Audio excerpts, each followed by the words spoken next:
வணக்கம். நீங்கள் கேட்டுக்கொண்டிருப்பது தமிழ் வானொலி. நான் உங்கள் தோழி. இன்னைக்கு நாம பார்க்க போற கதை நரகத்தில் ஒரு நறுமலர். வாங்க கதைய ஆரம்பிக்கலாம். அத்தியாயம் 1. ஏண்டி, உனக்கு கொஞ்சமாவது அறிவு இருக்கா? யார பாத்துக்கிட்டு இருக்க என்று வீரமுத்து கேட்டதும் மேகலா தடுமாறி போனாள். அவனது கடுஞ்சொற்கள், சந்தேக பார்வை அவள் உள்ளத்தை ரணப்படுத்தியது. ஒரு கணவன் மனைவியை பார்த்து கேட்கக்கூடிய கேள்வியா இது? மேகலாவின் உள்ளம் நொந்து போனது.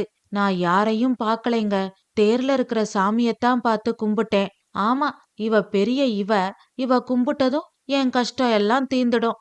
என்னைக்கு உன் கழுத்துல தாலிய கட்டுனனோ அன்னைக்கு பிடிச்ச கஷ்டகாலம் எப்போ விடியுமோ தெரியல என்று வீரமுத்து சொன்னதும் மேகலாவின் கண்களில் கண்ணீர் தழும்பி நின்றது. போச்சுடா, அழுக ஆரம்பிச்சிட்டியா?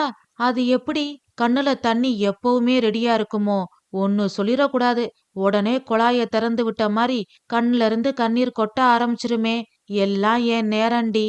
ஒன்னத்துக்கும் லாயக்கில்லாத வக்கத்த குடும்பம்னு உன் குடும்ப லட்சணம் தெரிஞ்சும் பணம் முக்கியம் இல்ல, குணம்தான் முக்கியம்னு உன்னை என் தலையில கட்டி வச்சுட்டு என்ன பெத்தவங்க நிம்மதியா அவங்க மக வீட்டுல போய் இருக்காங்க. இங்க ஏன் ஜீவன் பறி போகுது. சரி சரி, பிள்ளைய தூக்கு, வண்டியில ஏறு. உங்கள வீட்ல விட்டுட்டு நான் ராமசாமி வீட்டுக்கு போகணும். என் வேலை விஷயமா பேசுறதுக்கு வர சொல்லியிருக்கான் என்று வீரமுத்து சொன்னதும் கண்களில் வடிந்த கண்ணீரை முந்தானையால் துடைத்து கொண்டு அவர்களின் 1 வயது மகனை தூக்கி இடுப்பில் வைத்து கொண்டு வண்டியில் ஏறப்போனாள் மேகலா. அவள் ஏறுவதற்குள் வீரமுத்து வண்டியை ஸ்டார்ட் செய்ய அவள் கீழே விழுகப் போனாள். நல்ல வேளை, சுற்றியிருந்தவர்கள் அவளையும் பிள்ளையும் தாங்கி பிடித்ததால் அவர்கள் கீழே விழுகவில்லை. அங்கிருந்த வயதானவர் ஒருத்தர் வீரமுத்துவை பார்த்து சொன்னார்.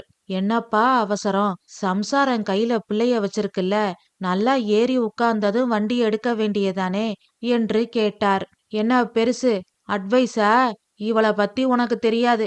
இவ யாரையாவது ஆன்னு வேடிக்கை பார்த்துக்கிட்டே ஏறி இருப்பா. அதான் கீழே விழுக போயிருப்பா.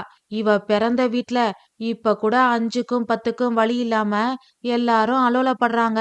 ஆனா என்ன கட்டிக்கிட்டதால இவளுக்கு ராஜயோக வாழ்க்கை அமைஞ்சு போச்சு. வசதியான வாழ்க்கைய பார்த்ததும் இவளுக்கு கண்ணு மண்ணு தெரியல. அது மட்டும் இல்ல, வேலைக்கு போறேன்ற திமிரு வேற. அதான் கீழே விழுக போயிருப்பா என்று எகத்தாளமாக வயதானவரை பார்த்து சொன்னான் வீரமுத்து. அப்படி சொல்லாதப்பா. இந்த கோவில் கட்டினதுல மேகலா தாத்தாவுக்கும் பங்கு இருக்குப்பா. இன்னும் சொல்ல போனா இந்த கோவிலோட உரிமைக்காரிப்பா உன் பொண்டாட்டி. ஏதோ போதாத நேரம் பணங்காசெல்லாம் போய் மேகலாவோட அப்பா சிதம்பரம் இன்னைக்கு வெளியில தலகாட்ட முடியாம வீட்டுக்குள்ளேயே முடங்கி கிடக்குறாரு. நல்லா வாழ்ந்து செல்வாக்கா இருந்த ஊர்ல இப்போ 5க்கும் 10க்கும் கஷ்டப்பட்டு ஜீவனம் நடத்துற நிலைமை எதிரிக்கு கூட வரக்கூடாதுப்பா. வாயிருக்குன்னு வரம்பு மீறி பேசாதப்பா. பழுத்த இலைய பார்த்து குருத்து இலை சிரிச்ச கதையா போயிரும் என்று வயதானவர் சொன்னதும் வீரமுத்துவின் கண்களில் கோபக்கனல் மின்னியது. என்ன பெருசு, சாபம் கொடுக்கறியா? இது புருஷன் பொண்டாட்டி பிரச்சனை. நீ எதுக்கு நடுவுல வர? உன்னை நாட்டாம பண்ண கூப்பிட்டனா? பேசாம வேலைய பார்த்துக்கிட்டு போ என்று அந்த பெரியவரை பார்த்து சொல்லிவிட்டு பின் மேகலாவை பார்த்து சொன்னான்.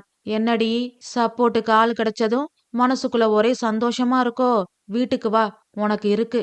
இல்லைங்க, சந்தோஷன்ற வார்த்தைக்கே என் வாழ்க்கையில இடம் இல்லைன்னு எனக்கு நல்லா தெரியுமுங்க என்று மேகலா சொன்னதும் வீரமுத்து அவளை முறைத்து பார்த்தான். பின் சொன்னான். இந்த பேச்சுக்கு ஒன்னும் குறைச்சல் இல்ல. இந்தாருடி, நீ வேடிக்கை பார்த்துக்கிட்டே வரதுக்காக உன்னை ஊர்வலமா எல்லாம் என்னால கூட்டிட்டு போக முடியாது. எப்படியோ வீடு போய் சேரு என்று சொல்லிவிட்டு வீரமுத்து வேகமாக வண்டியை ஸ்டார்ட் செய்து அங்கிருந்து கிளம்பினான். மேகலா கண்களில் கண்ணீர் பெருக்கெடுத்து ஓடியது. சுற்றியிருந்த மக்களின் அனுதாபம் முழுவதும் அவள் மேல் இருந்தது. அவள் யாரையும் நிமிர்ந்து கூட பார்க்கவில்லை. கண்ணீர் கன்னங்களில் வடிய மகனை தூக்கி கொண்டு நடந்தாள். அவளை விடாமல் 2 கண்கள் பார்த்து கொண்டே இருந்தது. அந்த கண்களுக்கு சொந்தக்காரன் வேற யாரும் இல்லை. அவளுக்கு உரிமைக்காரனாக வேண்டிய உதயாதான். அன்று மாரியம்மன் கோவில் தேர் திருவிழா. கோவில் வாசலில் வாழை மரங்கள் கட்டியிருந்தார்கள். இரவு நடக்கப் போகும் ஆடல் பாடல் இன்னிசை நிகழ்ச்சிகளுக்காக கோவிலுக்கு எதிரே கொட்டகை போட்டு இருந்தார்கள். அந்த ஊர் இளைஞர் நற்பணி மன்றம் சார்பாக ஆங்காங்கே தண்ணீர் பந்தல் அமைத்திருந்தார்கள். அதில் கடுகு, கருவேப்பிலை, கொத்தமல்லி போட்டு தாளித்து உப்பு கலந்து அடிக்கும் வெயிலுக்கு இதமாக மோர் கலந்து வைத்திருந்தார்கள்.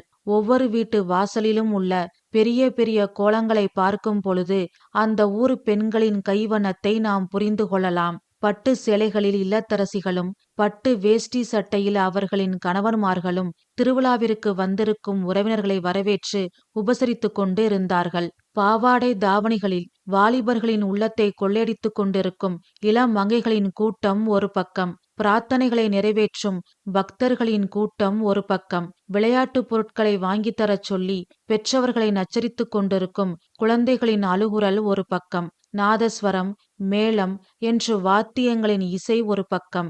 இப்படி மக்களின் ஆரவாரமும் வாத்தியங்களின் முழக்கமும் கடலோசை போல் 8 திக்கும் ஒலித்தது.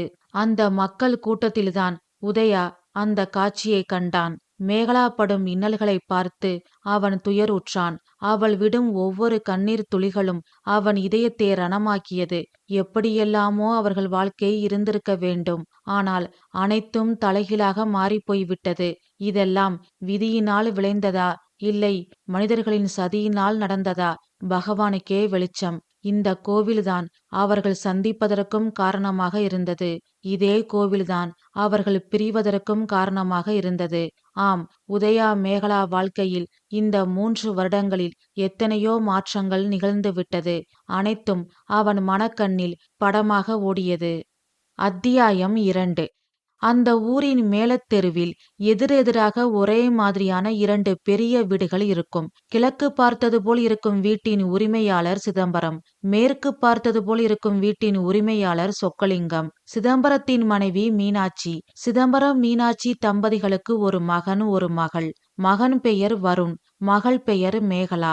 வருண் அக்ரிகல்ச்சர் படித்து முடித்துவிட்டு அப்பாவோடு சேர்ந்து விவசாயத்தை பார்த்து கொண்டு இருக்கிறான். சிதம்பரத்திற்கு ஒரு தங்கை, பெயர் கோமளம், கணவனோடு ஊட்டியில் இருக்கிறாள். அவளுக்கு திருமணமாகி பல வருடங்கள் ஆகியும் குழந்தை இல்லை. தங்கையின் கண்ணீரை பார்க்கும் சக்தி சிதம்பரத்திற்கு இல்லை. அதனால் தனது மகள் மேகலாவை தங்கை கோமளத்திற்கு தத்து கொடுத்து விட்டார். அதனால் சிறுவயதில் இருந்தே மேகலாவை அத்தை கோமளம்தான் வளர்த்து வருகிறாள். மேகலா ஊட்டியில் உள்ள ஒரு இசை கல்லூரியில் இசை பயின்று வருகிறாள். சொக்கலிங்கத்தின் மனைவி சிவகாமி. சொக்கலிங்கம் சிவகாமி தம்பதிகளுக்கு ஒரே மகன், பெயர் உதயா. BBA படித்து முடித்து விட்டான். MBA படிக்க பல கல்லூரிகளுக்கு விண்ணப்பம் அனுப்பியிருக்கிறான். எங்கு சீட்டு கிடைக்கிறதோ அங்கு சென்று படிக்க வேண்டும் என்பது அவனின் விருப்பம்.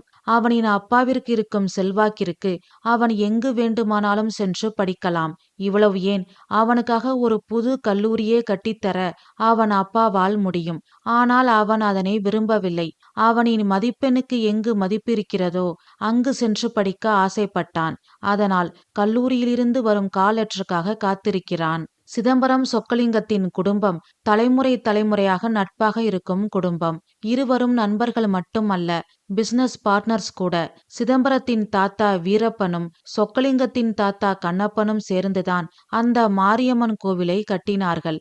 அதனால் அந்த 2 வீட்டுக்கும் பொதுவான கோவில்தான் மாரியம்மன் கோவில். மாரியம்மன் கோவில் தேர் என்றால் 2 வீட்டார்களும் முதலில் தேர்வடத்தை பிடித்து இழுப்பார்கள். பின் ஊர் மக்கள் சில பேரும் சேர்ந்து தேர் வடத்தை பிடித்து இழுத்து தேரை நிலைக்கு கொண்டு போய் சேர்ப்பார்கள். அதாவது சிதம்பரம் குடும்பத்தார் வலது பக்க வடத்தையும் சொக்கலிங்க குடும்பத்தார் இடது பக்க வடத்தையும் பிடித்து இழுப்பார்கள். இது காலங்காலமாக நடந்து வரும் சம்பிரதாயம். அந்த வருடமும் இதேபோல் தேர் திருவிழா நடந்தது. 2 வீட்டார்களும் ஒன்றாக சேர்ந்து திருவிழாவை நடத்தினார்கள். திருவிழாவிற்காக கோமளம் மேகலாவை அழைத்து கொண்டு ஊருக்கு வந்திருந்தாள். உதயாவும் அவன் நண்பர்களோடு திருவிழாவிற்கு வந்திருந்தான். இன்று போல அன்றும் திருவிழாவில் மக்கள் கூட்டம் அதிகமாக இருந்தது. ஒரு மரத்தின் அடியில் நின்று கொண்டு நண்பர்களோடு அரட்டையடித்து கொண்டிருந்தான் உதயா. அப்பொழுது எதேச்சியாக திரும்பி பார்க்கும் பொழுது கையில் அர்ச்சனை குடையை ஏந்தி கொண்டு அத்தை கோமளத்துடன் மேகலா வந்தாள். குங்குமம் வைத்து தலையில் முல்லைப்பூவை சூடி பாவாடை தாவணியில் செப்புச்சிலை போல் பவனி வந்த அவளின் பக்தனாக மாறிப்போனான் உதயா. அந்தி வானத்தை எடுத்து முகத்தில் பூசினால் எப்படி இருக்கும், அப்படி இருந்தது அவளின் முகம். அவளின் கண்கள் 1000 கவிதைகள் சொல்வது போல் துருதுருவென்று இருந்தது. கண்களின் கவிதைகளுக்கு இணையாக வீணை வாசிப்பது போல் அவளின் இமைகள் இருந்தது. முத்துப்பற்கள் மின்னிட சிரித்தாள். அவளின் கோவை இதழ்கள் அசைவதே தெரியாமல் அவள் அத்தை கோமலத்துடன் பேசினாள். நாணம் என்றால் இப்படித்தான் இருக்க வேண்டும். நளினம் என்றால் அது இதுதான். கற்பனையில் தனக்கானவள் எப்படியெல்லாம் இருக்க வேண்டும் என்று உதயா உருவகப்படுத்தியிருந்தானோ, கொஞ்சமும் சிந்தாமல் சிதறாமல் அப்படியே இருந்தாள் மேகலா. பின் அவள் அறியாமல் அவளை பின்தொடர்ந்தான். சிதம்பரத்தின் மகள் என்று தெரிந்து கொண்டான். சிதம்பரத்தை மாமா என்றுதான் உதயா அழைப்பான். மாமன் மகள் மேகலா. கேட்கவா வேண்டும்? உரிமை இருக்கிறது என்று தைரியமாக அவளை பின்தொடர்ந்தான். ஆனால் அவள் இவனை திரும்பி கூட பார்க்கவில்லை. நாட்கள் ஓடியது. திருவிழா முடிந்தது. அவள் ஊருக்கு செல்வதற்குள் தன் மனதில் இருக்கும் எண்ணத்தை வெளியிட உதயா விரும்பினான். ஆனால் சந்தர்ப்பங்கள் அமையவில்லை.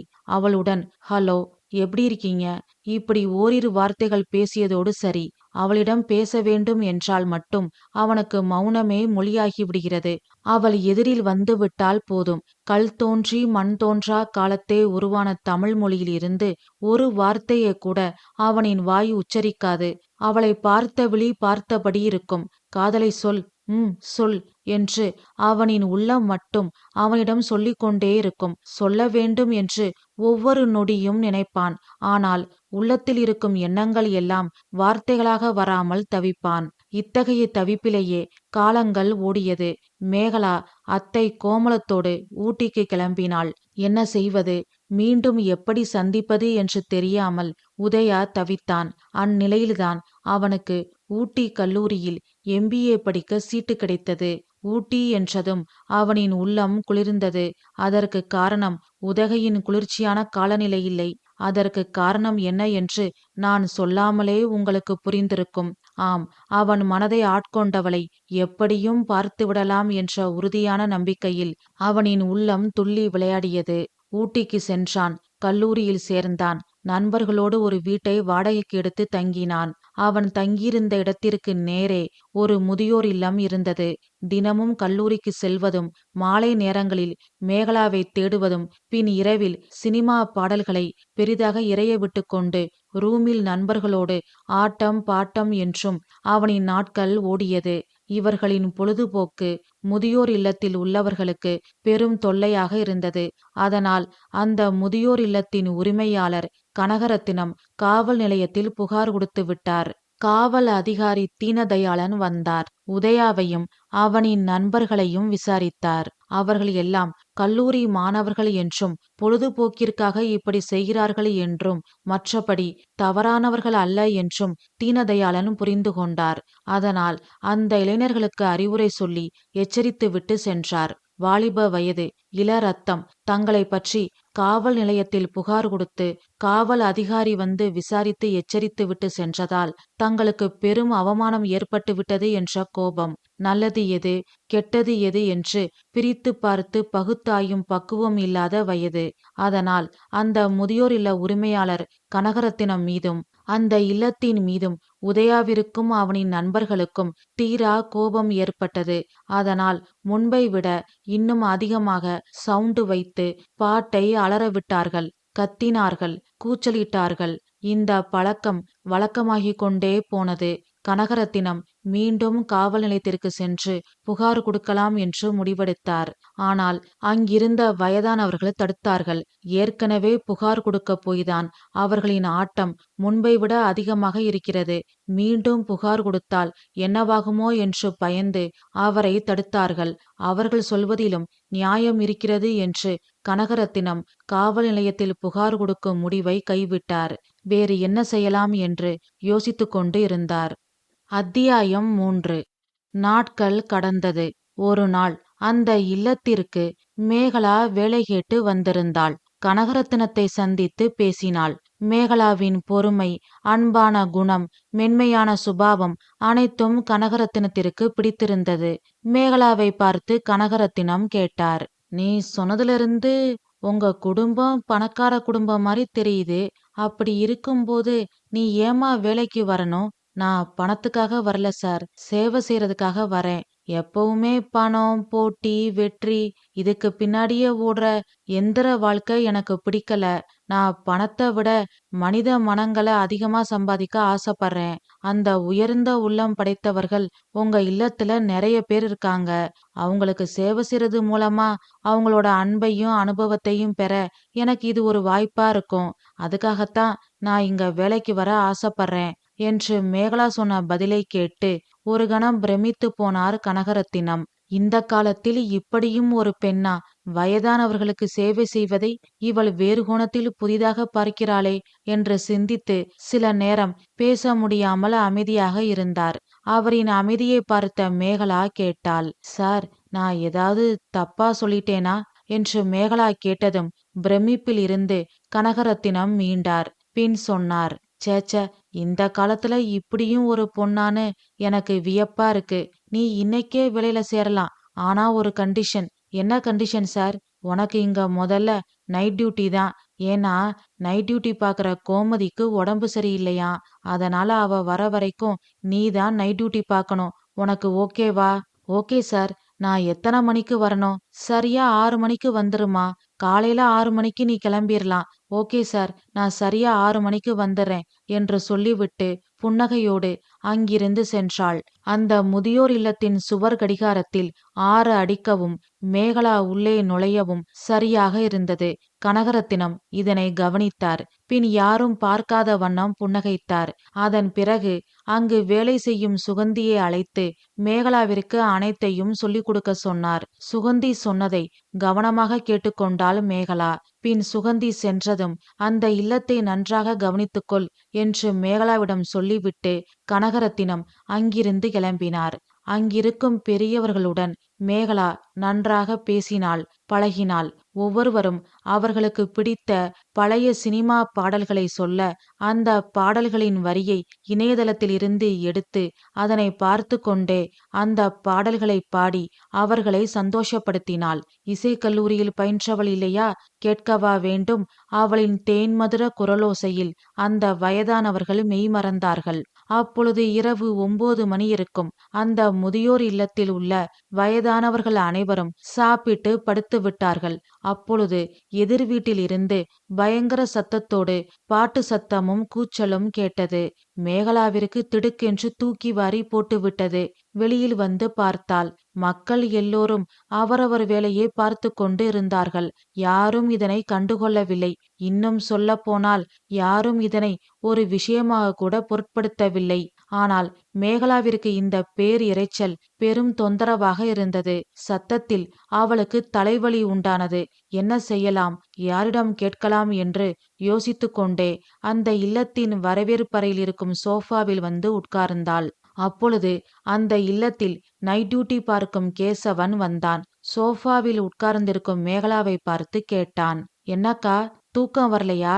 இல்ல கேசவன். என்ன சத்தம் இது? ஓ, இதுவா? அந்த வீட்ல காலேஜ் பசங்க தங்கியிருக்காங்க. ராத்திரி ஆனா இப்படித்தான். ஓ, அவங்க சந்தோஷமா இருக்கட்டும். யாரும் வேண்டாம்னு சொல்லல. ஆனா அவங்க சந்தோஷம் மத்தவங்களுக்கு தொல்லையா இருக்கக்கூடாது. இதை யாரும் தட்டி கேட்க மாட்டாங்களா? அதெல்லாம் நம்ம சாரு தட்டி கேட்டுட்டாரு. இவ்வளவு ஏன், போலீஸ் ஸ்டேஷன்ல கம்ப்ளைண்ட் கூட கொடுத்துட்டாரு என்று நடந்த அனைத்தையும் ஒன்று விடாமல் சொல்லி முடித்தான் கேசவன். பின் மேகலாவை பார்த்து சொன்னான், அந்த பசங்க அப்படித்தான்க்கா. நீங்க இதெல்லாம் கண்டுக்காதீங்க. நீங்க புதுசு, அதனால கொஞ்ச நாளைக்கு ஒரு மாதிரியா இருக்கும். அப்புறம் பழகிடும். சரிக்கா, நான் வரேன் என்று சொல்லிவிட்டு அவன் அங்கிருந்து சென்றான். மேகலாவிற்குள் ஏதோ ஒரு வேகம் வந்தது. உடனே கதவை திறந்து கொண்டு வெளியில் சென்றாள். தைரியமாக எதிர் வீட்டிற்கு சென்றாள். படிகள் ஏறி அந்த வீட்டின் காலிங் பெல்லை அடித்தாள். ஒருவன் வந்து கதவை திறந்தான். மங்கிய விளக்குகள் மின்னிக் கொண்டு இருந்தது. ஒரு பக்கம் ஹோம் தியேட்டரில் பாடல் அலறிக்கொண்டிருந்தது. மேகலா அந்த ஹோம் தியேட்டரை நிறுத்திவிட்டு அந்த அறையின் விளக்கை போட்டாள்.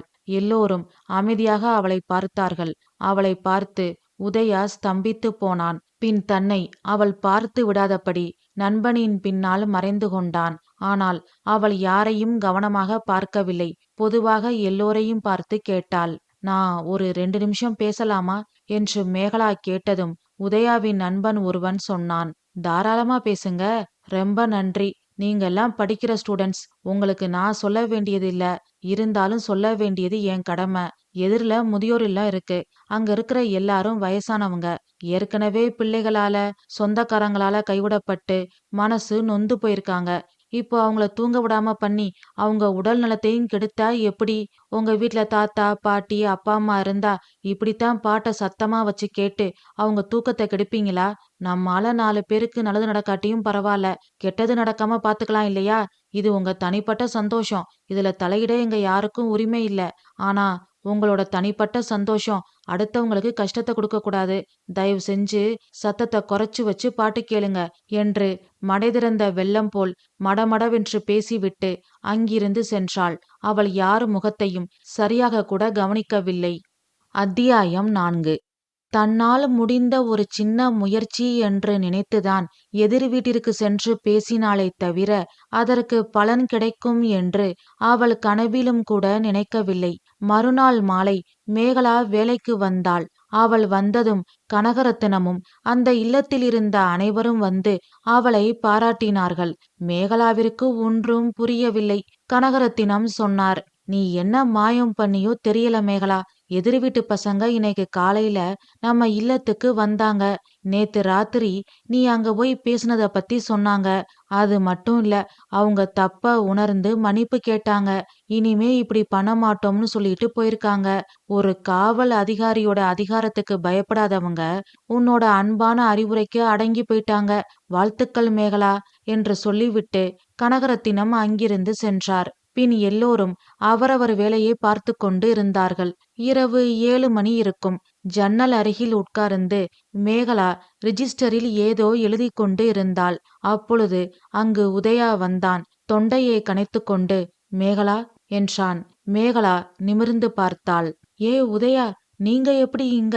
நான் எதிர் வீட்லதான் குடியிருக்கேன் என்று உதயா சொன்னதும் மேகலாவின் முகம் இறுகியது. பின் தலைகுனிந்து அமைதியாக இருந்தாள். உதயா மேலும் சொன்னான், உன்னோட அமைதிக்கு காரணம் புரியுது. ஏதோ கோபத்துல அப்படி பண்ணிட்டோம். இனிமே சத்தியமா அப்படி நடக்காது. என்ன மன்னிச்சிரு. ஐயோ, இதுக்கு எதுக்கு மன்னிப்பெல்லாம்? நீங்க தப்பா உணர்ந்ததே போதும். சரி, நீ என்ன இங்க வேலை பாக்குற?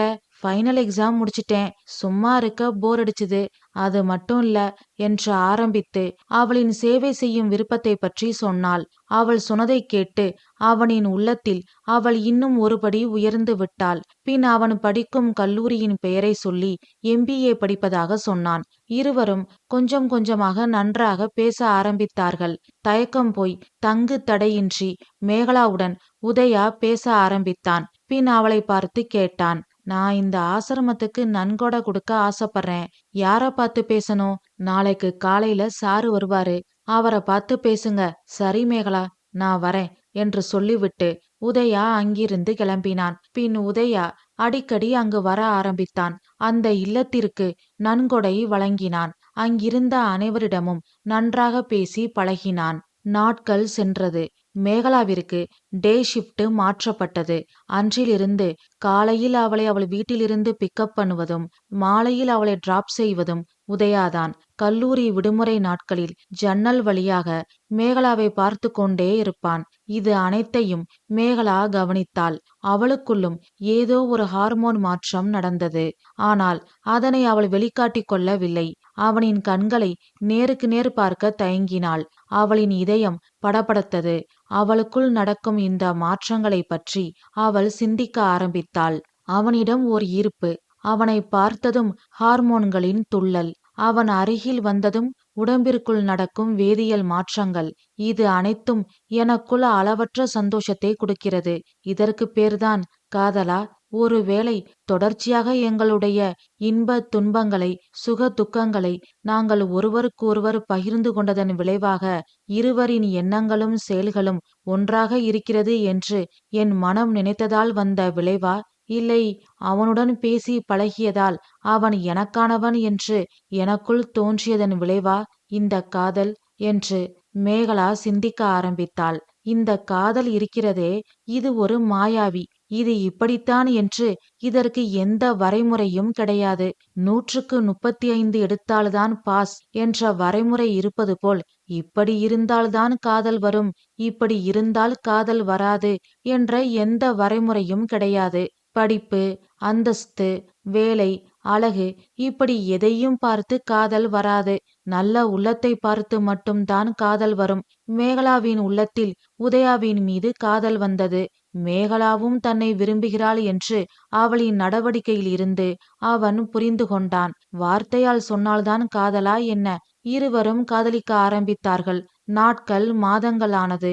பொங்கல் வந்தது. முதியோர் இல்லத்தில் லீவ் சொல்லிவிட்டு மேகலா ஊருக்கு கிளம்பினாள்.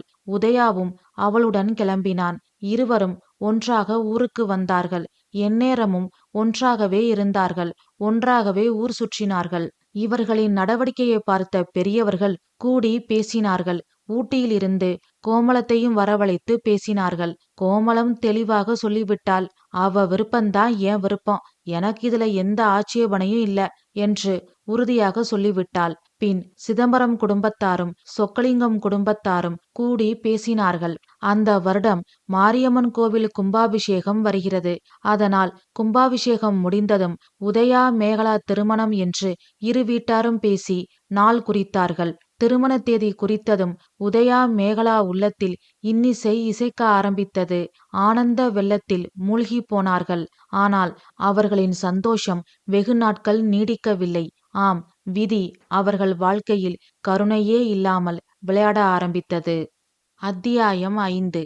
சிதம்பரமும் சொக்கலிங்கமும் கும்பாபிஷேக வேலைகளை மும்மரமாக பார்த்து கொண்டு இருந்தார்கள். அந்த ஊருக்கு மட்டுமல்ல, சுற்றியுள்ள ஊர்களில் இருந்து வரும் அனைத்து பக்தர்களுக்கும் அன்னதானம் ஏற்பாடு செய்தார்கள். சிறப்பு நுழைவுச் சீட்டு, அர்ச்சனை சீட்டு என்று எல்லாவற்றுக்கும் தனித்தனியாக ஆட்கள் அமைத்தார்கள். ஒரு குறையும் இல்லாமல் கும்பாபிஷேகம் நடக்க வேண்டும் என்பதுதான் அவர்கள் இருவரின் நோக்கமும். கும்பாபிஷேக நாள் வந்தது.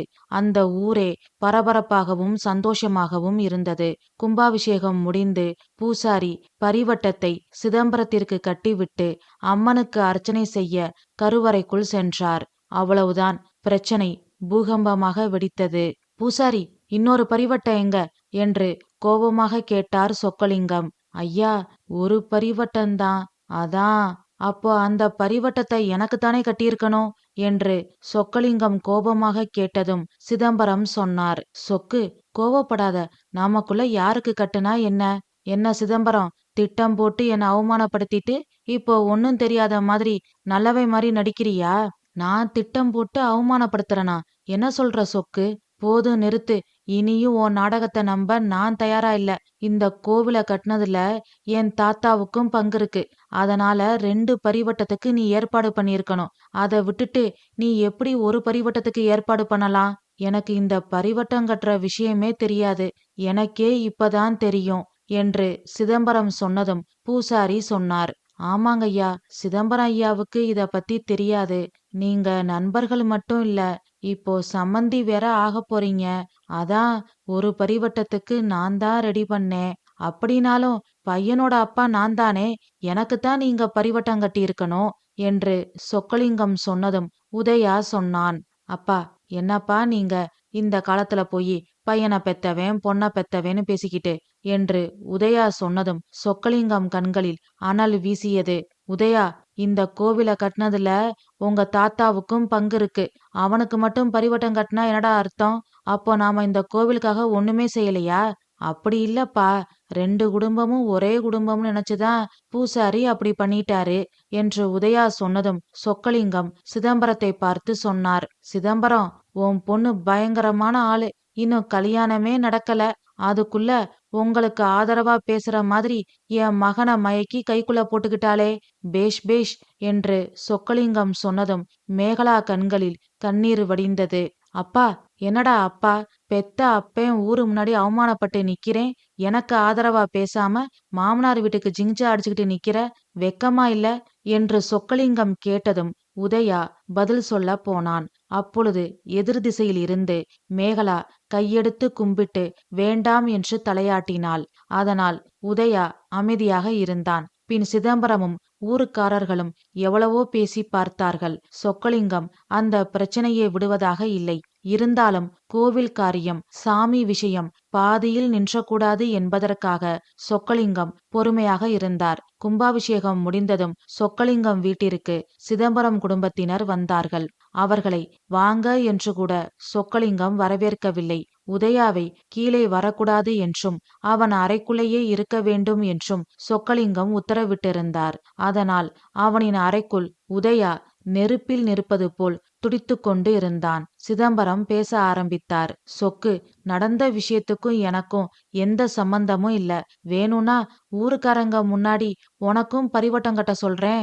அடி சக்க, என்ன பிச்சை போடுறியா? எனக்கு பரிவட்டம் கட்ட சொல்லி நீ என்ன சொல்றது? என்ன சொக்கு, இப்படியெல்லாம் பேசுற?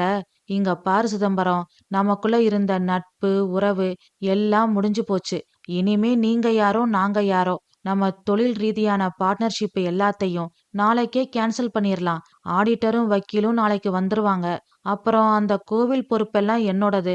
உனக்கு அதுக்கு பதிலா என்னோட நிலத்தை கொடுத்துட்றேன். இது சம்பந்தமாவும் நாளைக்கு ஆடிட்டரும் வக்கீலும் உன்கிட்ட பேசுவாங்க என்று சொக்கலிங்கம் சொல்ல சொல்ல சிதம்பரம் கண்களில் கண்ணீர் வடிந்தது. சொக்கலிங்கத்தை பார்த்து கேட்டார். எல்லாத்துக்கும் வழி சொன்ன, என் பொண்ணு வாழ்க்கைக்கு என்ன வழி?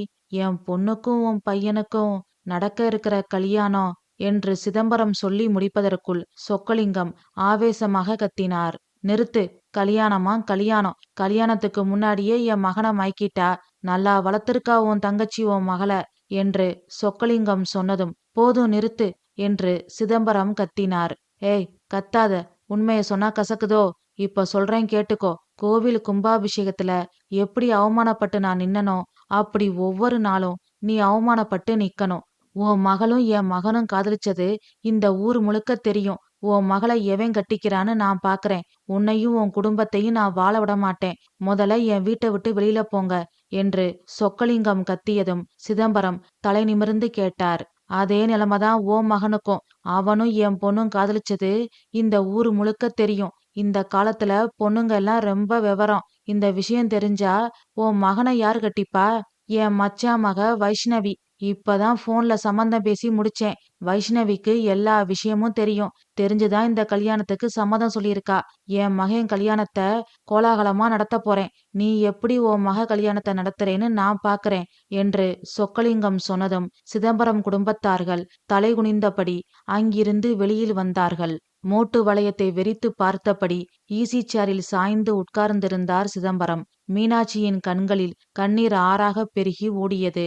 மேகலாவின் வாழ்க்கையை நினைத்து கோமளம் துடியாய் துடித்தாள். வருண் கோபத்தில் கொந்தளித்து கொண்டிருந்தான். மேகலாவின் கண்கள் அழுது அழுது சிவந்து போயிருந்தது. அங்கு உதயாவின் நிலைமையோ இன்னும் மோசமாக இருந்தது. அத்தியாயம் 6. மேகலாவை அழைத்து கொண்டு கோமளம் ஊட்டிக்கு வந்து சேர்ந்தாள். 4 சுவற்றுக்குள் மேகலா அடைபட்டு கிடந்தாள். சரியாக சாப்பிடுவதில்லை, தூங்குவதில்லை, யாரிடமும் சிரித்து பேசுவதில்லை. பின் ஒரு நாள் மேகலா முதியோர் இல்லத்திற்கு சென்று வேலையை ராஜினாமா செய்துவிட்டு வந்தாள். மீண்டும் அதே 4 சுவற்றுக்குள் முடங்கி கிடந்தாள். மேகலாவின் வாழ்க்கையை நினைத்து கவலைப்பட்டு அவளின் அத்தை கோமளம் படுத்த படுக்கை ஆனாள். கோமளத்தை மருத்துவமனையில் சேர்த்து வைத்தியம் பார்த்தார்கள். கோமளம் கொஞ்சம் கொஞ்சமாக குணமானாள். அப்பொழுது அங்கு மருத்துவமனையில் வேலை பார்த்த முனுசாமியின் அறிமுகம் கோமளத்திற்கு கிடைத்தது. மேகலாவின் வாழ்க்கையை பற்றி சொல்லி அழுதாள். உடனே முனுசாமி சொன்னார். கவலைப்படாதீங்கம்மா, உங்க நல்ல மனசுக்கும் உங்க மக குணத்துக்கும் நல்ல வரன் அமையும். உங்க வாக்கு பழிச்சா சரி. ஆனா இன்னைக்கு யாரு குணத்தை பாக்குறாங்க? பணத்தை தானே பாக்குறாங்க. வாஸ்துவந்தாமா, ஆனா குணத்தை பாக்குற என் புருஷன் மாதிரியான ஆட்களும் இந்த உலகத்துல இருக்காங்க என்று சொல்லிக்கொண்டே முனுசாமியின் மனைவி பொன்னம்மாள் வந்தாள். இதுதான் என் சம்சாரம் பொன்னம்மா, கவர்மெண்ட் பள்ளிக்கூடத்துல வாத்தியாரா இருக்கா என்று பொன்னம்மாவை கோமளத்திற்கு அறிமுகம் செய்து வைத்தார் முனுசாமி. உங்க வீட்டுக்காரர் மாதிரி ஆட்களை பாக்குறது ரொம்ப அபூர்வந்தான். தங்கமான மனுஷன். ஆமாமா, நான் பிறந்த வீடு ஏழை. எனக்கு அப்புறம் 4 பொம்பளை பிள்ளைய. சோத்துக்கே திண்டாட்டம். இதுல நாங்க எங்க படிக்கிறது? அரசாங்க பள்ளிக்கூடத்துல 12வது வரைக்கும் படிச்சேன். அதுக்கு மேல படிக்க வைக்க என்ன பெத்தவங்களால முடியல. எனக்கு கல்யாணம் பேசினாங்க. ஆனா எனக்கு படிக்க ஆசை. என்ன பண்றது? பணங்காசு இல்ல. மொடவன் கொம்பு தேனுக்கு ஆசைப்படலாமா? அதனால பேசாம இருந்துட்டேன். எங்க அப்பா பார்த்த மாப்பிள்ள அதான் இவரை கட்டிக்கிட்டேன். முதல் ராத்திரியில என்ன பார்த்து கேட்டாரு, உனக்கு படிக்க ஆசையாமே, காசு இல்லாம படிக்கலையாமேன்னு கேட்டாரு. நான் என்னத்த பதில் சொல்றது? எனக்கு அழுக வந்துச்சு. அவரு என்ன நினைச்சாரோ தெரியல. என் கைய பிடிச்சுக்கிட்டு சொன்னாரு, எனக்கு பணங்காசு முக்கியம் இல்ல, குணம்தான் முக்கியம். அதனாலதான் உன்னை கட்டிக்கிட்டேன். நீ படி, உன்னை நான் படிக்க வைக்கிறேன். நம்மள மாதிரி ஆட்களுக்கு படிப்பு தான் சாமி. நீ படிச்சு முடி, அப்புறம் பார்க்கலாம் மத்ததெல்லாம் அப்படின்னு சொல்லிட்டு தூங்கிட்டாரு. இந்த ஆஸ்பத்திரியில வேலை பார்த்து என்ன படிக்க வச்சாரு.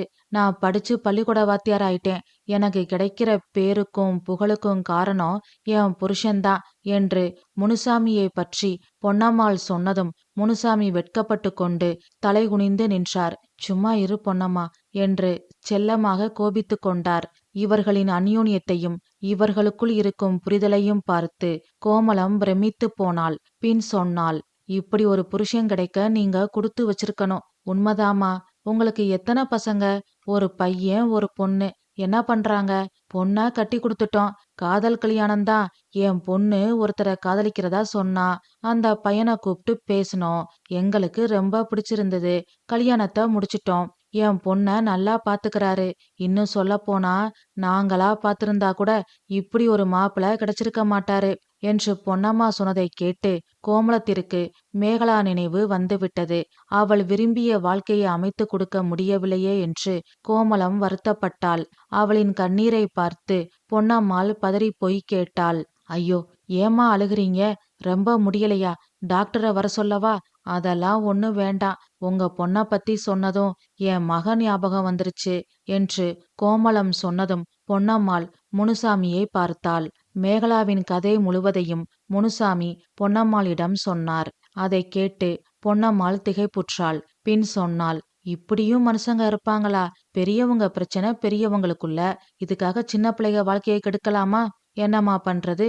உங்களுக்கு புரிஞ்ச நியாயம் அவங்களுக்கு புரியலையே. சரி விடுங்கம்மா, எல்லாம் நன்மைக்கேன்னு நினைச்சுக்கோங்க. இதை விட நல்ல சம்பந்தம் உங்களுக்கு அமையும் என்று பொன்னம்மாள் சொன்னதும் கோமளத்திற்கு திடீர் என்று ஒரு எண்ணம் தோன்றியது. இவர்கள் நம் மகள் மேகலாவிற்கு மாமனார் மாமியாராக வந்தால் எப்படி இருக்கும்? ஆனால் இவர்கள் மகனுக்கு ஏற்கனவே திருமணம் ஆகிவிட்டதா என்று தெரியவில்லையே. அவர்களிடமே கேட்டு விடுவோம் என்று யோசித்து கொண்டிருந்தாள் கோமளம். அவளின் சிந்தனையை பார்த்து பொன்னம்மாள் கேட்டாள், என்னம்மா யோசிக்கிறீங்க என்று பொன்னம்மாள் கேட்டதும் கோமளம் சுய உணர்வு பெற்று அவளை பார்த்து கேட்டாள், உங்க பையனை பத்தி தான் யோசிச்சுக்கிட்டு இருந்தேன். அவருக்கு கல்யாணம் ஆயிடுச்சா? இல்லம்மா, நல்லா படிச்சிருக்கான். ஆனா வேலை கிடைக்கல. அதனால பொண்ணு கொடுக்க எல்லாரும் யோசிக்கிறாங்க. அவங்க யோசிக்கிறதும் நியாயம்தானே என்று பொன்னம்மாள் சொன்னதும் கோமளம் சட்டென்று கேட்டுவிட்டாள். அப்போ என் மக மேகலாவ உங்க பையனுக்கு கட்டி வச்சு உங்க மருமகளா ஏத்துக்கிறீங்களா என்று கோமளம் சொன்னதும் முனுசாமியும் பொன்னம்மாளும் திகைத்து போய் நின்றார்கள். ஒருவரை ஒருவர் பார்த்து கொண்டார்கள். அவர்களுக்கு என்ன பேசுவது என்றே ஒன்றும் புரியவில்லை. கோமளம் மீண்டும் கேட்டாள், என்ன பதிலே சொல்ல மாட்டீங்க? ஒண்ணுல்லம்மா, எங்களுக்கு என்ன பதில் சொல்றதுன்னு ஒன்னும் புரியல. எங்க பையனுக்கு வேலை இல்ல. அதான். அதனால என்ன முனுசாமி, குணம்தான் முக்கியம். உங்கள மாதிரி ஒரு சம்மந்தி கிடைக்க நானும் எங்க அண்ணனும் கொடுத்து வச்சிருக்கணும். உங்க பையன்கிட்ட என் பொண்ண பத்தி எல்லாத்தையும் சொல்லிருங்க. சம்மதமானு கேளுங்க. நானும் என் பொண்ணுகிட்ட பேசுறேன். எங்க அண்ணன்கிட்டயும் பேசுறேன். எல்லாருக்கும் சம்மதம்னா நாம கல்யாண வேலைகளை ஆரம்பிக்கலாம் என்று மேகலாவின் திருமணத்தை பற்றி பேச பேச கோமளம் சுறுசுறுப்பாக இருப்பதை முனுசாமியும் பொன்னம்மாளும் உணர்ந்தார்கள். மேகலாவின் வாழ்க்கையை நினைத்து கவலைப்பட்டதால்தான் கோமளத்தின் உடல்நிலை சரியில்லாமல் போய்விட்டது என்று அவர்கள் புரிந்து கொண்டார்கள். பின் சரி என்று சொல்லிவிட்டு அங்கிருந்து சென்றார்கள். அத்தியாயம் 7. வீட்டிற்கு வந்த முனுசாமியும் பொன்னம்மாளும் அவர்களின் மகன் வீரமுத்துவிடம் நடந்த அனைத்தையும் சொன்னார்கள். யோசிக்க ஒரு நாள் எடுத்துக்கொண்டான். வேலையில்லாத தன்னை எவள் கட்டிக்கொள்வாள்? அதுவும் வசதியான குடும்பம். சொந்த தொழில் கூட வைத்து தரலாம். அதனால் சம்மதிப்போம் என்று முடிவெடுத்து அவனின் சம்மதத்தை சொன்னான். கோமளம் அண்ணன் சிதம்பரம் குடும்பத்தினரை வரவழைத்தாள். நடந்த அனைத்தையும் சொன்னாள். சிதம்பரம் சொன்னார், மாப்பிள்ளைக்கு வேலை இல்லாதது பெரிய விஷயம் இல்ல. என் தொழில ஒண்ணு அவர் பேருக்கு மாத்திட்டா போச்சு. அப்புறம் அவரு கை நீட்டி சம்பளம் வாங்குற தொழிலாளி இல்ல, சம்பளம் கொடுக்கற முதலாளி. அதனால அது ஒரு பிரச்சனை இல்ல. ஆனா இதுக்கு மேகலா சம்மதிக்கணுமே என்று சொல்லிவிட்டு மேகலாவை பார்த்தார் சிதம்பரம். மேகலா கண்களில் கண்ணீர் வடிந்தது. அதனை பார்த்து மேகலாவின் அம்மா மீனாட்சியும் அத்தை கோமளமும் அழுதார்கள். பின் மீனாட்சி சொன்னாள், அம்மாடி மேகலா, இதை எப்படி சொல்றதுன்னு எங்களுக்கு தெரியல. ஆனா சொல்ல வேண்டியது எங்க கடமை. வர முகூர்த்தத்துல உதயாவுக்கும் அவங்க மாமா பொண்ணு வைஷ்ணவிக்கும் கல்யாணம் என்று மீனாட்சி சொன்னதும் மேகலா ஸ்தம்பித்து போனாள். மீனாட்சி மேலும் சொன்னாள், உதயா எவ்வளவோ போராடி பார்த்தான். ஆனா என்னென்னவோ சொல்லி அவனை கட்டாயப்படுத்தி அவங்க அப்பா அவனை கல்யாணத்துக்கு சம்மதிக்க வச்சிட்டாரு. உங்க அப்பாவும் வெக்கத்தை விட்டு கௌரவம் பார்க்காம உனக்காக அவர்கிட்ட போய் மன்னிப்பு கேட்டு கெஞ்சியும் பார்த்துட்டாரு. ஆனா சொக்கலிங்கம் மனசு இளகவே இல்ல. அவரு பிடிவாதத்தையும் கோபத்தையும் விடவே இல்ல. இன்னும் சொல்ல போனா முன்ன விட பிடிவாதம் கோபம் எல்லாம் அதிகமாயிருக்கு. அதனால இனி உன் வாழ்க்கை உதயாவோட கிடையாதுமா. எங்களுக்காக நீ இந்த வீரமுத்துவ கட்டிக்கம்மா. உன் வாழ்க்கை நல்லா இருக்கிறத பாக்குறதா எங்க லட்சியமே. உன் கல்யாணத்துக்கு அப்புறம்தான் உங்க அண்ணன் கல்யாணத்தை நாங்க நடத்தணும். கொஞ்சம் யோசிச்சு சொல்லுமா. எங்க நிலைமையும் நினைச்சு பாரு. உன் எதிர்காலத்தையும் மனசுல வச்சு நல்ல முடிவா எடு என்று மீனாட்சி சொன்னதும் மேகலா அமைதியாக இருந்தாள். தனக்காக சொக்கலிங்கத்திடம் சென்று மான மரியாதையை பற்றி கவலைப்படாமல் செய்யாத தவறுக்காக மன்னிப்பு கேட்ட அப்பாவிற்காக நாம் எதை வேண்டுமானாலும் செய்யலாம் என்று முடிவெடுத்து கண்களில் நீர் வடிய எனக்கு சம்மதம் என்று சொல்லிவிட்டு மேகலா உள்ளே சென்றாள். மெத்தையில் படுத்து அழுதாள். பின் சிதம்பரம் குடும்பத்தார்கள் கல்யாண வேலைகளை பார்ப்பதற்காக கிராமத்திற்கு வந்தார்கள். கோமளம் சந்தோஷமாக மேகலாவின் கல்யாணத்திற்கு தேவையான புடவை நகை என்று வாங்கி குவித்து கொண்டு இருந்தாள். முனுசாமி வீட்டிலும் சிதம்பரம் வீட்டிலும் கல்யாண வேலைகள் தடபுடலாக நடந்தது. இந்நேரத்தில் விதி மீண்டும் அதன் கோர தாண்டவத்தை ஆடியது. ஆம், மேகலாவிற்கு புடவை நகை என்று அனைத்தையும் வாங்கி கொண்டு கோமளமும் அவளின் கணவனும் காரில் வந்து கொண்டிருந்தார்கள். மேகலா அவளது கல்யாண பத்திரிகையை அவளுக்கு தெரிந்தவர்கள் நண்பர்கள் என்று எல்லோருக்கும் கொடுத்து கொண்டு இருந்தாள். அப்பொழுது கல்யாண பத்திரிகையை கொடுப்பதற்காக அவள் வேலை பார்த்த முதியோர் இல்லத்திற்கு சென்றிருந்தாள். அப்பொழுது அவளின் கைபேசிக்கு ஒரு போன் வந்தது. அதனை அட்டன் செய்து பேசியவள் அப்படியே மயங்கி கீழே விழுந்து விட்டாள். ஆம், கோமளம் மற்றும் அவளின் கணவன் வந்த கார் விபத்துக்கு உள்ளாகி சம்பவ இடத்திலேயே அவர்கள் இறந்து விட்டார்கள். இதனை கேட்டதும் மேகலாவிற்கு உலகமே இருண்டு விட்டது போல் ஒரு உணர்வு. மயங்கி கீழே விழுந்து விட்டாள். பின் தண்ணீர் தெளித்து அவளை சுய உணர்வுக்கு கொண்டு வந்தாள் அந்த இல்லத்தில் வேலை பார்க்கும் சுகந்தி. பின் மேகலா நடந்ததை சொல்லி அழுக ஆரம்பித்தாள். கனகரத்தினம் அவளை மருத்துவமனைக்கு அழைத்து சென்றார். சிதம்பரம் குடும்பத்தாருக்கு தகவல் கொடுக்கப்பட்டது. முனுசாமி வீட்டாரும் வந்தார்கள். எல்லோரும் இடிந்து போய் இருந்தார்கள். இறுதி காரியம் நடந்து முடிந்தது. பின் முனுசாமி பொன்னம்மாளை பார்த்து சிதம்பரம் சொன்னார், மேகலாவை நாங்க ஊருக்கு கூட்டிட்டு போறோம். குறிச்ச தேதியில கல்யாணம் நடக்கட்டும். அதுதான் என் தங்கச்சியோட ஆசை. மேகலா கல்யாணம் நடந்தாதான் என் தங்கச்சியோட ஆத்மா சாந்தி அடையும். கண்டிப்பா சம்மந்தி, அப்படியே செஞ்சிடலாம் என்றார் முனுசாமி. பின் மேகலாவை அழைத்து கொண்டு சிதம்பரம் குடும்பத்தார்கள் ஊருக்கு வந்தார்கள். மேகலா அழுது கொண்டே இருந்தாள். யார் என்ன ஆறுதல் சொன்னாலும் மேகலாவின் உள்ளத்தில் நிம்மதி பிறக்கவில்லை. நம்பிக்கையும் தைரியமும் கொடுத்து ஆறுதல் சொல்லி தேற்றி மீண்டும் சிறகடித்து பறக்கும் வண்ணத்து பூச்சியாக கலகலப்பாக அவளை மாற்ற யாராலும் முடியவில்லை. அவள் முகத்திலும் உள்ளத்திலும் சோகம் நிரந்தரமாக குடிகொண்டு விட்டது. அப்பொழுது பக்கத்து வீட்டு மாலா வந்தாள். மேகலாவிற்கு ஆறுதல் சொன்னாள். பின் உதயாவிற்கும் அவனின் மாமன் மகள் வைஷ்ணவிக்கும் கோலாகலமாக நடந்த திருமணத்தை பற்றி வாய் ஓயாமல் பேசிக்கொண்டே இருந்தாள். மேகலாவின் உள்ளத்தில் துக்கம் கரைபுரண்டு ஓடியது. அத்தியாயம் 8. நல்லது கெட்டது எல்லாவற்றையும் தாங்கிக் கொண்டு நாட்கள் நகர ஆரம்பித்தது. உதயா வைஷ்ணவியோடு ஊட்டியில் இருக்கிறான். இங்கு மேகலா வீரமுத்து கல்யாண வேலைகளை சிதம்பரம் குடும்பத்தார்கள் ஆரம்பித்தார்கள். பட்ட காலிலேயே படும், கெட்ட குடியே கெடும் என்பது போல சொக்கலிங்கம் மூலம் சிதம்பரம் தொழிலுக்கு பல இன்னல்கள் வந்தது. இறுதியில் வியாபாரம் நஷ்டமாகி சிதம்பரம் கடன்காரர் ஆனார். அந்த கடனை அடைக்க வீட்டையும் நிலத்தையும் இழந்தார்கள் சிதம்பரம் குடும்பத்தினர். அதே ஊரில் வாடகை வீட்டிற்கு குடிபோனார்கள். வருமானம் இல்லாமல் சிதம்பரம் குடும்பத்தினர் கஷ்டப்பட்டார்கள். அதனால் வருண் பக்கத்து ஊரில் இருந்த டுட்டோரியல் சென்டரில் வாத்தியாராக வேலைக்கு சேர்ந்தான். பாடத்தோடு விவசாயத்தையும் மாணவர்களுக்கு சொல்லிக் கொடுத்தான். எதிர்கால இந்தியாவான இளைஞர்களிடம் விவசாயத்தை கொண்டு சேர்த்தால் அவர்களுக்கும் சரி, நாட்டிற்கும் சரி நல்லது நடக்கும். அது மட்டுமல்ல, தான் படித்த விவசாய படிப்பும் வீண் போகாது என்று முடிவெடுத்து இதனை சேவையாக நினைத்து செய்ய ஆரம்பித்தான். வருணின் வருமானத்தில் அவனது குடும்பம் ஓரளவுக்கு தலை நிமிர்ந்து வாழ ஆரம்பித்தது. சிதம்பரம் குடும்பத்திற்கு நேர்ந்த கஷ்ட காலத்தை நினைத்து முனுசாமியும் பொன்னம்மாளும் மனம் உடைந்து போனார்கள். ஆனால் வீரமுத்துவின் உள்ளம் வேறு விதமாக எண்ணியது. முன்பு சிதம்பரத்திடம் பணம் இருந்தது, தொழில் இருந்தது, நமக்கும் தொழில் கிடைத்தது போலவும் இருக்கும், திருமணமானது போலவும் இருக்கும். அதனால்தான் மேகலா ஏற்கனவே ஒருத்தனை காதலித்தாள் என்று தெரிந்தும் திருமணத்திற்கு சம்மதம் சொன்னேன். இப்பொழுது அவர்களிடம் பணமும் இல்லை, தொழிலும் இல்லை. நமக்கு வேலையும் கிடைக்காது, தொழிலும் கிடைக்காது. இந்நிலையில் ஏற்கனவே ஒருத்தனை காதலித்த மேகலாவை ஏன் திருமணம் செய்ய வேண்டும் என்று சிந்திக்க ஆரம்பித்தான். அதன் விளைவு முனுசாமியிடமும் பொன்னம்மாளிடமும் இந்த திருமணத்தை நிறுத்திருங்க என்றான் வீரமுத்து. முனுசாமியும் பொன்னம்மாளும் அதிர்ச்சியில் உறைந்து போனார்கள். முனுசாமி கேட்டார், ஏன்பா? ஏனா என்னத்த சொல்றது? எனக்கு பிடிக்கல. அன்னைக்கு பிடிச்சிருக்குன்னு சொன்னியே. ஆமா சொன்னேன், இப்போ பிடிக்கலைன்னு சொல்றேன். அதான் ஏன்னு கேக்குறேன். இது என்ன வம்பா போச்சு? பிடிச்சிருக்குன்னு சொல்லும்போது காரணம் கேட்டீங்களா? இப்போ பிடிக்கலைன்னு சொல்லும்போது மட்டும் காரணம் கேக்குறீங்க என்று கோபமாக சொன்ன வீரமுத்துவை பார்த்து முனுசாமி நிதானமாக கேட்டார். என்ன இப்படி எதிர்கேள்வி கேட்டா நாங்க பேசாம அமைதியா இருந்துருவோமா?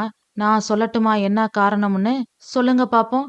நீ அன்னைக்கு பிடிச்சிருக்குன்னு சொன்னதுக்கும் இப்போ பிடிக்கலைன்னு சொல்றதுக்கும் ஒரே காரணம்தான், பணம். அன்னைக்கு சிதம்பரத்துக்கிட்ட பணம் இருந்துச்சு, உனக்கு பிசினஸ் கிடைக்கும்னு பிடிச்சிருக்கு, சம்மதம்னு சொன்ன.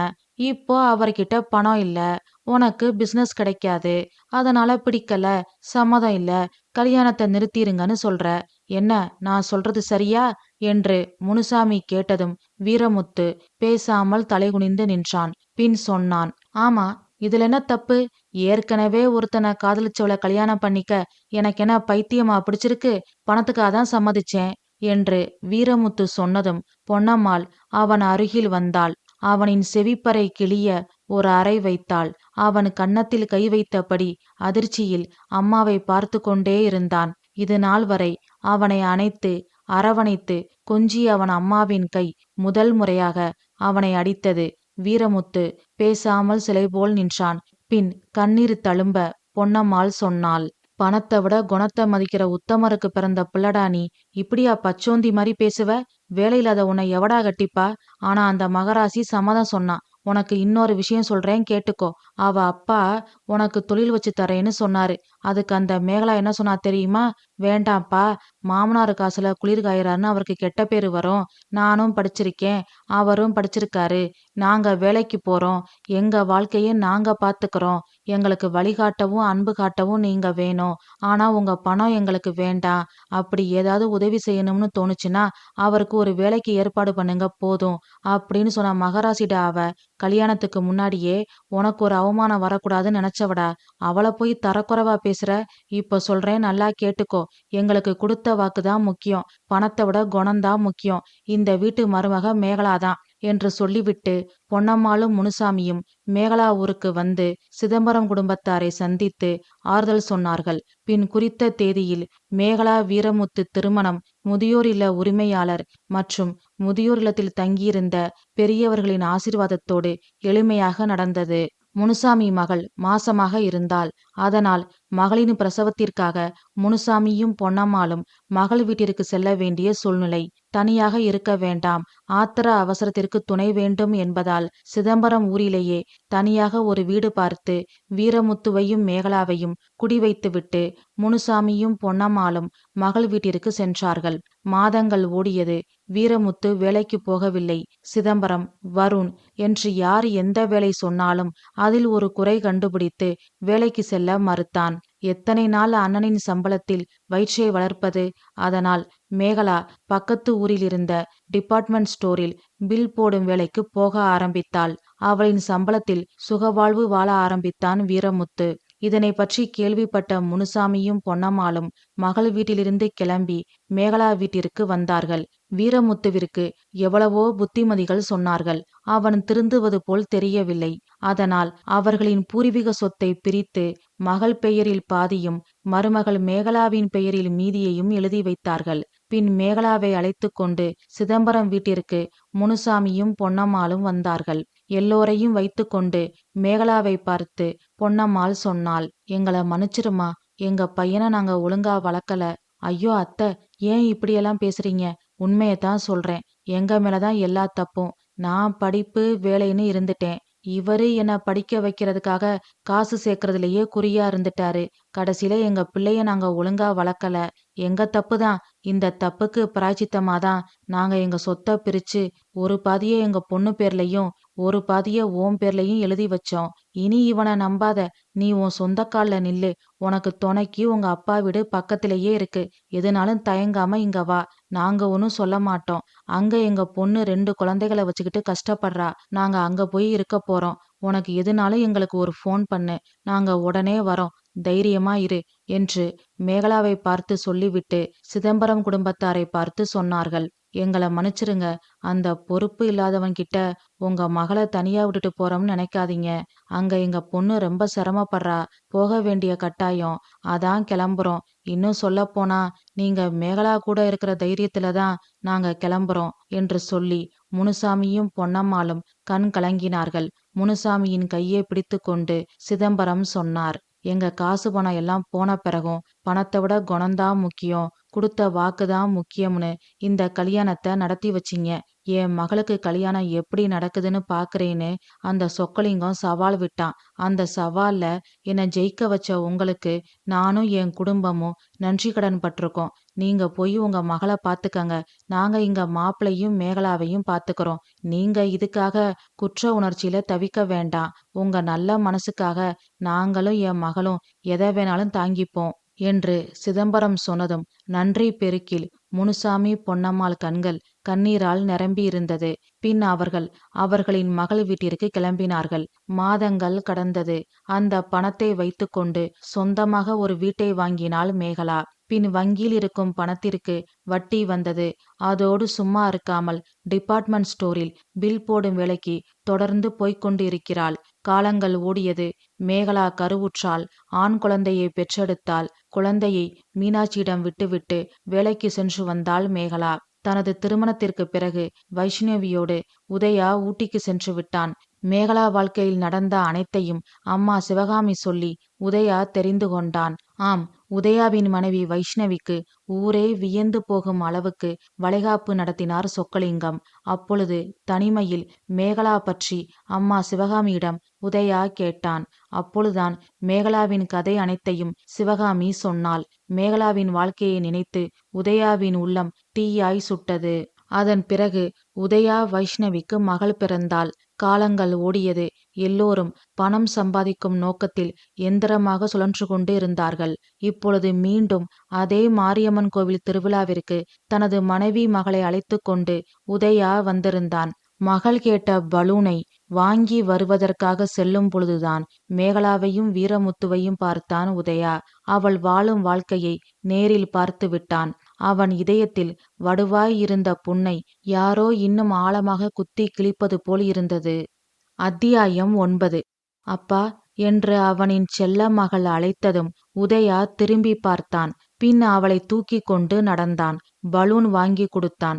பின் வைஷ்ணவி மற்றும் மகளை அழைத்து கொண்டு வீட்டிற்கு சென்றான். அவர்களை வீட்டில் விட்டுவிட்டு அவர்களின் நிலத்திற்கு சென்றான். அது சித்திரை மாதம் என்பதால் அவர்கள் நிலத்தில் உளுந்து பயிரிட்டிருந்தார்கள். அந்த நிலத்திற்கு அருகில் இருந்த வேப்ப மரத்தடியில் உட்கார்ந்தான். கண்களை மூடினான். மேகலாவின் உருவம் அவன் மனக்கண் முன் தோன்றியது. வாய்விட்டு கதறி அழுக வேண்டும் என்று அவனுக்கு தோன்றியது. ஆனால் யாராவது பார்த்துவிட்டு ஏதாவது கேட்டால் என்ன சொல்வது என்று பயந்து கண்ணீரை கண்களுக்குள்ளேயே அடக்கினான். காதலித்த நாட்களில் அவளை பார்க்கும் பொழுதெல்லாம் அவன் கண்களில் கோடி சந்தோஷம் மின்னலிடும். அவளின் ஒரு ஓரப்பார்வை போதும் அவன் ஜென்மம் ஈடேற. ஆனால் இன்று அவள் கண்களில் கண்ணீரோடு நிற்கிறாள். ஆறுதலாக ஒரு வார்த்தை கூட சொல்ல முடியாமல் இவன் அந்நியமாகிப் போனான். அவளை பார்க்கும் பொழுதெல்லாம் தன்னையே மறந்தவன் இன்று தன்னிலை மறந்து செய்வது அறியாமல் தவிக்கிறான். காதலித்த பெண் வேறு ஒருவனை திருமணம் செய்து கொள்வதை கூட தலைவிதி அவ்வளவுதான், நாம் கொடுத்து வைத்தது அவ்வளவுதான் என்று காதலனால் தாங்கிக் கொள்ள முடியும். ஆனால் அந்த பெண் கணவனிடமோ அல்லது புகுந்த வீட்டிலோ படும் பாட்டை பார்த்து விட்டால் அவன் உள்ளம் வெந்து தணலாகும். அந்த வலியை அவன் வார்த்தையால் சொல்லவும் முடியாமல் சொல்லாமல் இருக்கவும் முடியாமல் இருதலைக்கொள்ளி எறும்பாக தவிப்பான். அதே நிலையில்தான் இப்பொழுது உதயா இருந்தான். அப்பொழுது அவனின் கைபேசி சினுங்கியது. வைஷ்ணவி காலிங் என்று வந்தது. அட்டன் செய்து பேசினான். ஹலோ, என்னங்க, எங்க இருக்கீங்க? நம்ம நிலத்துல தான். ஏன், என்ன விஷயம்? என் அப்பா அம்மா வந்திருக்காங்க, நம்மள அவங்க வீட்டுக்கு கூப்பிடுறாங்க, போகலாமா என்று வைஷ்ணவி கேட்டதும் உதயா மனதில் ஓர் எண்ணம் தோன்றியது. வைஷ்ணவியை அவள் அம்மா வீட்டிற்கு அனுப்பிவிட்டு அம்மாவுடன் தனிமையில் மேகலாவை பற்றி கேட்டு தெரிந்து கொள்ளலாம். மேகலாவின் வாழ்க்கைக்கு நம்மால் ஏதேனும் உதவ முடியுமா என்று பார்க்கலாம். அப்பா செய்த தவறுக்கு மகன் பரிகாரம் செய்தது போல் இருக்கும் என்று ஒரு கணம் சிந்தித்தான். பின் முடிவு எடுத்தவன் போல் சொன்னான். நீயும் பாப்பாவும் முதல்ல அவங்க கூட போங்க. நான் இங்க நம்ம நிலத்துல சின்ன வேலை இருக்கு, அத முடிச்சிட்டு ராத்திரி வந்துடுறேன். சரிங்க என்று சொல்லிவிட்டு வைஷ்ணவி போனை வைத்தாள். பின் குழந்தையை தூக்கி கொண்டு அப்பா வீட்டிற்கு கிளம்பினாள். அவள் சென்ற அரை மணி நேரத்தில் உதயா வீட்டிற்கு வந்தான். அங்கு தோட்டத்தில் உள்ள ஊஞ்சலில் உட்கார்ந்து சிவகாமி மலர்களை தொடுத்து கொண்டிருந்தாள். அம்மா என்று அழைத்தபடியே உதயா வந்தான். வாப்பா, சாப்பிட்றியா? இல்லம்மா, பசிக்கல. சரி, நம்ம நிலத்துல என்ன வேலை இருக்கு? நீ ஏன் வைஷ்ணவி கூட அவ வீட்டுக்கு போகல? நான் இன்னைக்கு மேகலாவ அவ புருஷன் கூட பார்த்தேன் என்று சொன்ன உதயாவின் கண்களை சிவகாமி பார்த்தாள். அவன் கண்கள் கலங்கியிருந்தது. வீரமுத்து மேகலாவிடம் வழக்கம் போல் முரட்டுத்தனமாக நடந்து கொண்டிருப்பான். அதனை பார்த்த உதயாவின் உள்ளம் மேலும் ரணமாகியிருக்கும் என்று உதயா சொல்லாமலேயே சிவகாமி நடந்தது என்ன என்று புரிந்து கொண்டாள். உதயா கேட்டான். மேகலாவோட வாழ்க்கை, அவ புருஷன் என்று எதையும் முழுவதுமாக பேசி முடிக்க முடியாமல் உதயா தடுமாறினான். அவனின் தடுமாற்றத்தை புரிந்து கொண்ட சிவகாமி பதில் சொன்னாள். நீ பயப்படுற மாதிரிதான் அவ வாழ்க்கை அமைஞ்சு போச்சு. அவ புருஷன் வீரமுத்து சரியான சோம்பேறி. ஒரு வேலைக்கும் போக மாட்டான். எந்த வேலை சொன்னாலும் அதுல ஒரு குறைய கண்டுபிடிச்சு போக மாட்டேன்னு சொல்லிடுறான். சும்மா ஊரை சுத்திக்கிட்டு இருக்கான். மேகலா போன ஜென்மத்துல செஞ்ச பாவந்தான் வீரமுத்து அவளுக்கு புருஷனா வந்திருக்கான். ஆனா அவ போன ஜென்மத்துல செஞ்ச புண்ணியந்தான் முனுசாமியும் பொன்னம்மாளும் அவளுக்கு மாமனார் மாமியாரா வந்திருக்காங்க. அவங்க சொத்தை ரெண்டா பிரிச்சு ஒரு பாதிய மேகலா பேர்ல எழுதி வச்சாங்க. அதை வச்சு ஒரு வீட்டை வாங்கினா மீதி பணத்தை பேங்க்ல போட்டு வச்சுக்கிட்டு வீட்டுல சும்மா இருக்காம டிபார்ட்மெண்டல் ஸ்டோருக்கு வேலைக்கு போறான்னு சொன்னேன்ல, இப்பவும் தொடர்ந்து வேலைக்கு போறா. அவ பையனை அவ அப்பா அம்மா தான் பாத்துக்கிறாங்க. இவ சம்பாத்தியத்துல வீரமுத்து உட்கார்ந்து சாப்பிட்டுக்கிட்டு ஊருக்குள்ள வெட்டி கதை பேசிக்கிட்டு திரியிறான். இது கூட பரவாயில்ல. ஆனா அவளை சந்தேகப்பட்டு கொடுமைப்படுத்துறான் பாரு, அத வார்த்தையால சொல்ல முடியாது. கல்யாணத்துக்கு முன்னாடி நீங்க 2 பேரும் காதலிச்சது வேற அவனுக்கு தெரியுமா? அதனால நித்தம் நித்தம் அவளுக்கு சித்திரவதை தான். தீபாவளிக்கு முதல் நாள் டிபார்ட்மெண்டல் ஸ்டோர்ல நல்ல கூட்டம் போல. எல்லா வேலையும் முடிஞ்சு கடையை சாத்த ராத்திரி 11 மணிக்கு மேல ஆயிடுச்சு. இந்நேரத்துல மேகலா தனியா போக வேண்டான்னு அந்த கடையில வேலை பார்க்குற பையனை துணைக்கு அவ கூட அவளோட முதலாளி அனுப்பி வச்சிருக்காரு. அவனுக்கு 18 வயசுதான் இருக்கும். மேகலாவுக்கு தம்பி மாதிரி இருப்பான். அவன் ராத்திரியில 11 மணிக்கு இவளை வீட்டுக்கு கொண்டு வந்து விட்டான். அவ்வளவுதான். அன்னைக்கு ராத்திரி வீரமுத்து பேசின பேச்சும் நடந்துகிட்ட விதமும் கண்ணால பார்க்க முடியாது, காதால கேட்க முடியாது. இள மனசுக்கார இருக்க மாட்டாங்க. அப்பா, என்ன பேச்சு பேசினான் தெரியுமா? மனுஷனா அவன்? சிதம்பரமும் மீனாட்சியும் ரத்த கண்ணீர் வடிக்காத குறை. சரி, வேலைக்கு போனா தானே இந்த தொல்லை, அதனால வேலைக்கு போக வேண்டான்னு மேகலா முடிவெடுத்தா. மறுநாள், ஏண்டி வேலைக்கு போகலைன்னு மேகலா கூட சண்டை போடுறான். நான் வேலைக்கு போனா தானே என்னை சந்தேகப்படுறீங்க? நான் வேலைக்கு போகல, நீங்க வேலைக்கு போய் ஆம்பளையா லட்சணமா சம்பாதிச்சுட்டு வாங்கன்னு மேகலா பதில் சொன்னா. அவ்வளவுதான், இந்த ஊர் இலையில இருக்கிற சுமைதாங்கி கல்லுக்கு கேக்குற அளவுக்கு கத்தி சண்டை போட்டு மானத்தை வாங்கிட்டான். அப்புறம் மறுபடியும் மேகலா வேலைக்கு போக ஆரம்பிச்சா. போன ஜென்மத்துல என்ன பாவம் பண்ணாலோ, இந்த ஜென்மத்துல அவ வாழ்க்கை சின்ன பின்னமா போச்சுப்பா. இந்த ஊர்ல சிதம்பரம் எப்படியெல்லாம் கௌரவமா இருந்தாரு, ஆனா இப்ப அவர் நிலைமைய பார்த்தா ரத்த கண்ணீர் வருது என்று சிவகாமி சொல்லி முடித்தாள். உதயா கண்களில் கண்ணீர் அருவி போல் கொட்டியது. அத்தியாயம் 10. சிவகாமியை பார்த்து உதயா கேட்டான். இதெல்லாம் தாங்கிக்கிட்டு மேகலா ஏன் இன்னும் அவன் கூட வாழணும்? டிவோர்ஸ் பண்ணிரலாமே. இதே கேள்விய ஒரு நாள் டிபார்ட்மெண்டல் ஸ்டோர் போகும்போது உங்க அப்பாவுக்கு தெரியாம அவளை தனியா சந்திச்சு நான் கேட்டேன். அதுக்கு அவ என்ன சொன்னா தெரியுமா? என்ன சொன்னா? அவ மாமனார் மாமியாருக்காக இருக்காளாம். அன்னைக்கு உங்க அப்பாவால காசு பணம் எல்லாம் போய் நடுத்தெருவுக்கு வந்தபோது குடுத்த வாக்க காப்பாத்துறதுக்காக பணத்தை முக்கியமா நினைக்காம குணத்தை மதிச்சு இவளை மருமகளா ஏத்துக்க சம்மதிச்ச நன்றி கடனுக்காக அவன் கூட வாழ்ந்துகிட்டு இருக்காளாம். அது மட்டும் இல்ல, உன் மகளுக்கு எப்படி கல்யாணம் நடக்குதுன்னு நான் பாக்குறேன்னு உங்க அப்பா சவால் விட்டாரே, அந்த சவால்ல சிதம்பரம் ஜெயிக்க காரணமா இருந்தவங்க முனுசாமியும் பொன்னம்மாளும் அதுக்காக இருக்காளாம். அம்மா, அதுக்காக அவ இவ்வளவு கஷ்டப்படணுமா? எல்லாம் நம்ம அப்பாவால வந்த வென. ஒரு பொண்ணோட வாழ்க்கையே போச்சு. பெத்தவங்க செஞ்ச பாவம் பிள்ளைங்க தலைமையில வந்து விழுகும்னு சொல்லுவாங்க. அப்பா செஞ்ச பாவத்துல நானும் என் குடும்பமும் என்னவெல்லாம் அனுபவிக்க போறோமோ தெரியல. அப்படி சொல்லாதப்பா. எங்களுக்கு இருக்கிறது நீ மட்டும்தான். உன் வாழ்க்கை நல்லா இருக்கணும்னு தான் நான் தினமும் அந்த மாரியம்மனை வேண்டிக்கிறேன். என் வேண்டுதல் வீண் போகாது. நீயும் உன் பொண்டாட்டி பிள்ளைகளும் 100 வயசுக்கு மேல நல்லா இருப்பீங்க. நாங்க நல்லா இருக்கிறது இருக்கட்டும். இப்போ மேகலா வாழ்க்கைக்கு என்ன பதில்? அந்த மாரியம்மன் கிட்டதான் பதில் இருக்கு. கேள்வியும் அவதான், பதிலும் அவதான். அவ பாத்துப்பா. சாமி பாத்துக்கிறது இருக்கட்டும், நம்மால எந்த உதவியும் செய்ய முடியாதா? கண்டிப்பா முடியாதுப்பா. என்னம்மா சொல்ற? ஆமாப்பா. முதல்ல உங்க அப்பா சம்மதிக்க மாட்டாரு. அவருக்கு தெரியாமலேயே செய்யறோம்னு வையி. மேகலா புருஷன் வீரமுத்து சரியான கொணக்கெட்டவன். நேரே இங்க வந்து கத்தி நம்ம மானத்தை வாங்கிருவான். அப்புறம் உங்க அப்பாவுக்கு விஷயம் தெரிஞ்சிரும். அதுக்கப்புறம் என்ன நடக்கும்னு நான் சொல்லாமலேயே உனக்கு தெரியும்.